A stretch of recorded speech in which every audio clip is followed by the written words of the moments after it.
The folks at ReLogic keep talking about Terraria, and so what can I do except to keep making these videos? It seems like it was just the other day that I'd posted everything new about the progress of mobile Terraria 1.3 and Terraria in general, but there have actually been some new comments made by the ReLogic staff this week that I think merit yet another video.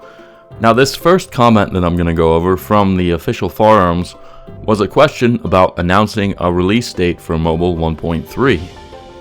Do you know when you are going to announce a release date?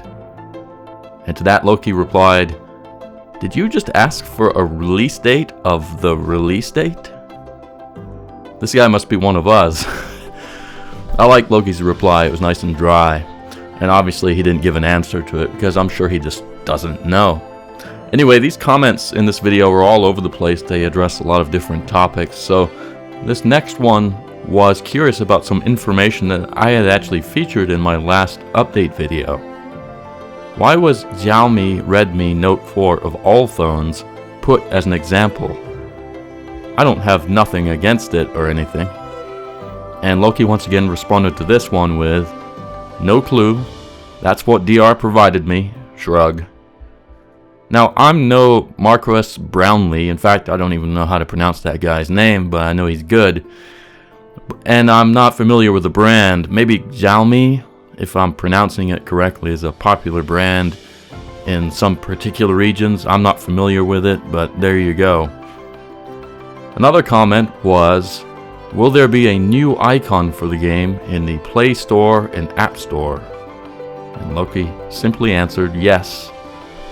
So, I wouldn't have thought to ask that particular question.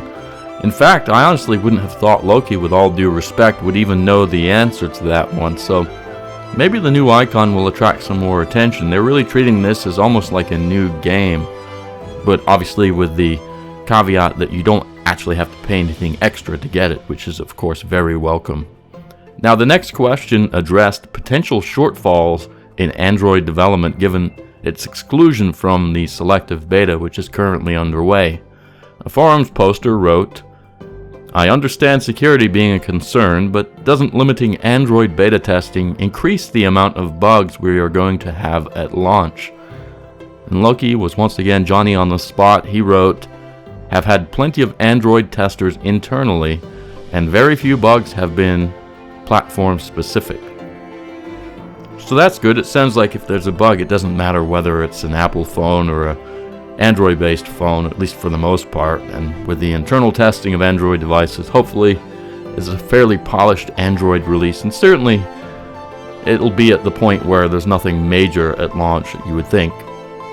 Now, I think this next one has been discussed before, but I think it's a good one to review. Any word on mobile controller support? Loki responds, "Not before launch, but the team has plans." So that's good. Anyway, Loki fielded yet another question about the mobile 1.3 release date. I know we opened with that, but he answered another one. Forums poster wrote, "But why can't you just give us an estimated launch time of mobile 1.3? No one is going to be angry if it is wrong." Again, this guy sounds like one of us, right? At any rate, Loki replied with, "Because we don't have one internally yet, and I would place a heavy wager on your being incorrect on the second part." And he's probably right.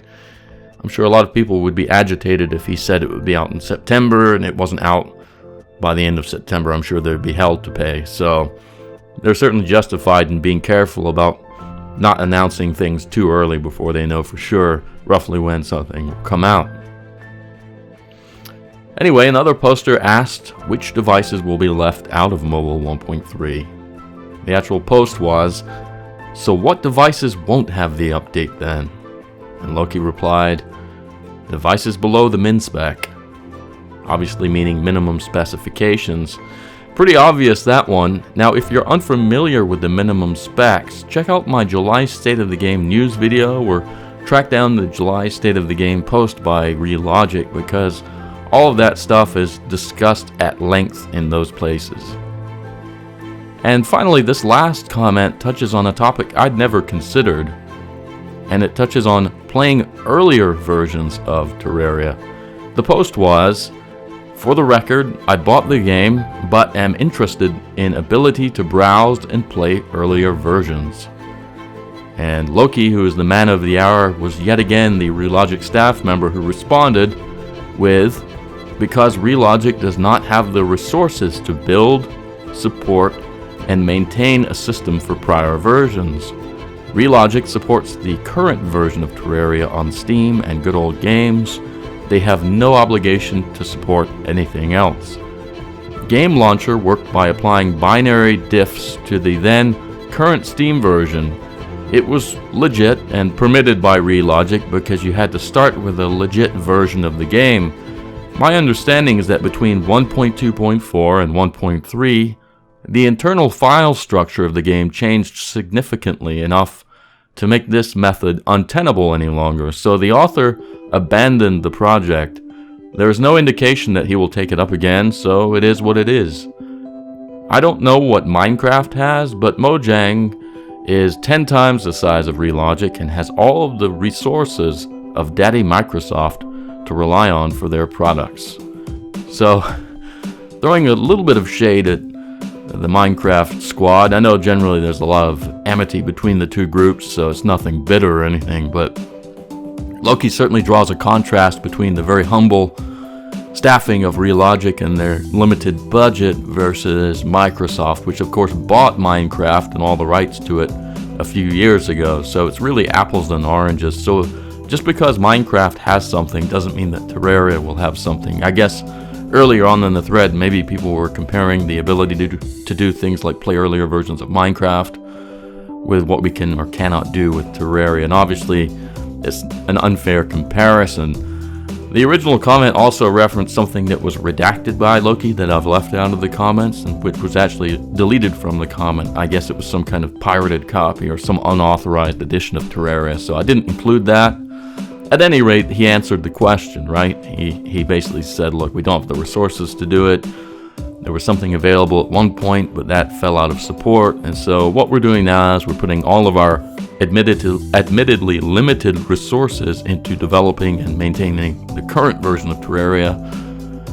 And, you know, if they had the money to do it, I'm sure they would like to have prior versions of Terraria available, but that's simply not an option. So anyway, that was the video. That was all the stuff I really wanted to talk about. And as I said earlier, it covered kind of a interesting array of topics, more so than even usual, I think, despite the fact that there were only so many topics to talk about. So anyway, obviously it hasn't been long since my last news video, so I would imagine it wouldn't be too long from now before I post yet another video, because these things just keep on coming. There's always something new that they seem to be talking about, and certainly with the selective beta underway and their previous promise that it won't last particularly long, I'll keep you guys up to date on any new developments or insights into Terraria, focusing specifically on mobile 1.3, of course. So thanks for all of your support, likes on the videos, and subscriptions. I really do appreciate it. It's awesome. And I will see you next time.